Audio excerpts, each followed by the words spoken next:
नमस्कार। पिछले वीडियो में हमने बात की थी महामृत्युंजय मंत्र के जाप की विधि और उसके लाभ के बारे में। आज हम बात करेंगे भगवान श्री कृष्ण के पंचजन्य शंख के चौंकाने वाले रहस्य के बारे में। महाभारत में श्री कृष्ण के पास पंचजन्य शंख था। अर्जुन के पास देवदत्त, युधिष्ठिर के पास अनंत विजय, भीष्म के पास पौंड्रिक, नकुल के पास सुघोष, सहदेव के पास मणिपुष्पक शंख था। सभी शंखों का महत्व अलग अलग है और सभी शंखों की शक्ति भिन्न भिन्न है। शंखों की शक्ति और चमत्कारों का वर्णन महाभारत और पुराणों में मिलता है। शंख को विजय, समृद्धि, सुख, शांति, यश, कीर्ति और लक्ष्मी का प्रतीक माना गया है। सबसे महत्वपूर्ण बात यह है कि शंख नाद समृद्धि का प्रतीक है। शंख की ध्वनि शुभ मानी गई है। हालांकि प्राकृतिक रूप से शंख कई प्रकार के होते हैं। इनके 3 प्रमुख प्रकार है: दक्षिणावर्ती शंख, मध्यावर्ती शंख तथा वामावर्ती शंख। इन शंखों के कई उप प्रकार भी होते हैं। पंचजन्य शंख के रहस्य के बारे में बात की जाए तो सबसे पहले यह जानना महत्वपूर्ण है कि पंचजन्य शंख बहुत ही दुर्लभ है।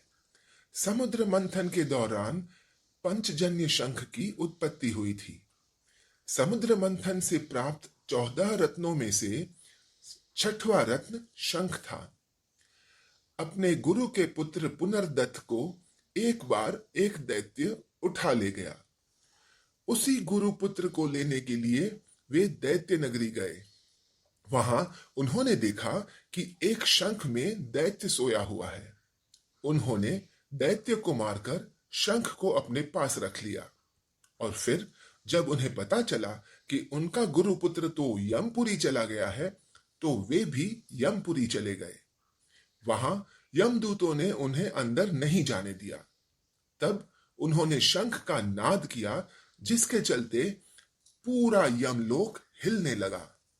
फिर यमराज ने खुद आकर श्री कृष्ण को उनके गुरु के पुत्र की आत्मा को लौटा दिया। भगवान श्री कृष्ण बलराम और अपने गुरु के साथ पुनः धरती पर लौट आए और उन्होंने अपने गुरु पुत्र के साथ ही पंचजन्य शंख को भी गुरु को समक्ष प्रस्तुत कर दिया। गुरु ने पंचजन्य को पुनः श्री कृष्ण को देते हुए कहा कि यह शंख तुम्हारे लिए ही है।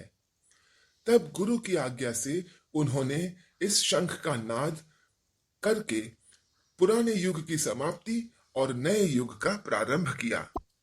पंचजन्य शंख या पांचजन्य शंख की ध्वनि कई किलोमीटर तक पहुंच जाती है। कहते हैं कि महाभारत युद्ध में अपनी ध्वनि से पांडव सेना में उत्साह का संचार करने वाले इस शंख की ध्वनि से संपूर्ण युद्ध भूमि में शत्रु सेना में भय व्याप्त हो जाता था।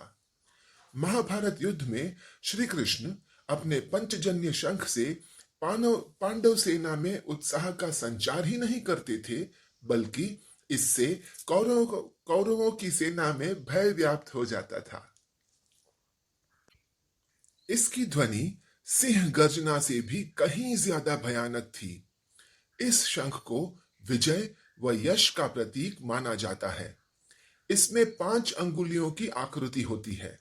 हालांकि पंचजन्य शंख अब भी मिलते हैं, लेकिन वे सभी चमत्कारिक नहीं हैं। इन्हें घर को वास्तु दोष से मुक्त रखने के लिए स्थापित किया जाता है। यह राहु और केतु के दुष्प्रभावों को भी कम करता है। अगर पंचजन्य शंख इतना महत्वपूर्ण था, तो वर्तमान में यह कहां है? कहते हैं कि यह शंख आज भी मौजूद है। इस शंख को हरियाणा के करनाल में होने के बारे में कहा जाता है।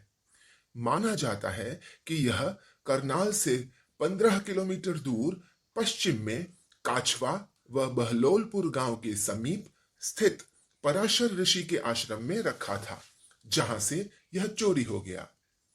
यहां हिंदू धर्म से जुड़ी कई बेशकीमती वस्तुएं थी। 20 अप्रैल 2013 को इस शंख के चोरी होने की बात कही जाती है। मान्यता के अनुसार भगवान श्री कृष्ण ने महाभारत युद्ध के बाद अपना पंचजन्य शंख पराशर ऋषि के तीर्थ में रखा था। हालांकि कुछ लोगों का मानना है कि श्री कृष्ण का यह शंख आदि बद्री में सुरक्षित रखा गया है। करीब 26 साल पहले कमरे की मरम्मत के दौरान यह अलमारी पता चली थी, जिसमें अनेक बेशकीमती वस्तुएं मिली थीं। उनमें श्री कृष्ण भगवान का पंचजन्य शंख भी था। इसकी बनावट विशेष प्रकार की थी। इसमें फूंक एक तरफ से मारी जाती थी, लेकिन आवाज 5 अलग अलग जगहों से निकलती थी। शंख को ग्रामीणों ने बजाने की बहुत कोशिश की, किंतु कोई भी कामयाब नहीं हो सका। पंचजन्य शंख के बारे में जानने के बाद यदि हम अपने घर में शंख रखना चाहें तो इन 8 बातों का विशेष ध्यान रखना चाहिए। हिंदू धर्म में शंख को घर में रखना बहुत शुभ माना गया है। इससे सुख समृद्धि बढ़ती है। घर में रखे शंख के विषय में ध्यान रखने योग्य ये 8 बातें हैं, पर उससे प्राप्त होने वाली शुभता में वृद्धि होती है।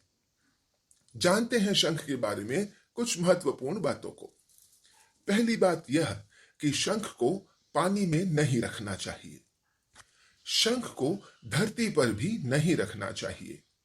शंख हमेशा एक साफ कपड़ा बिछाकर रखना चाहिए। शंख के अंदर जल भरकर नहीं रखना चाहिए। पूजन के समय शंख में जल भरकर रखा जा सकता है। आरती के बाद इस जल का छिड़काव करने से शारीरिक व मानसिक विकारों से मुक्ति मिलती है। साथ ही जीवन में सौभाग्य का उदय होने लगता है। चौथी बात यह कि शंख को पूजा के स्थान पर रखते समय खुला हुआ भाग ऊपर की ओर रखना चाहिए।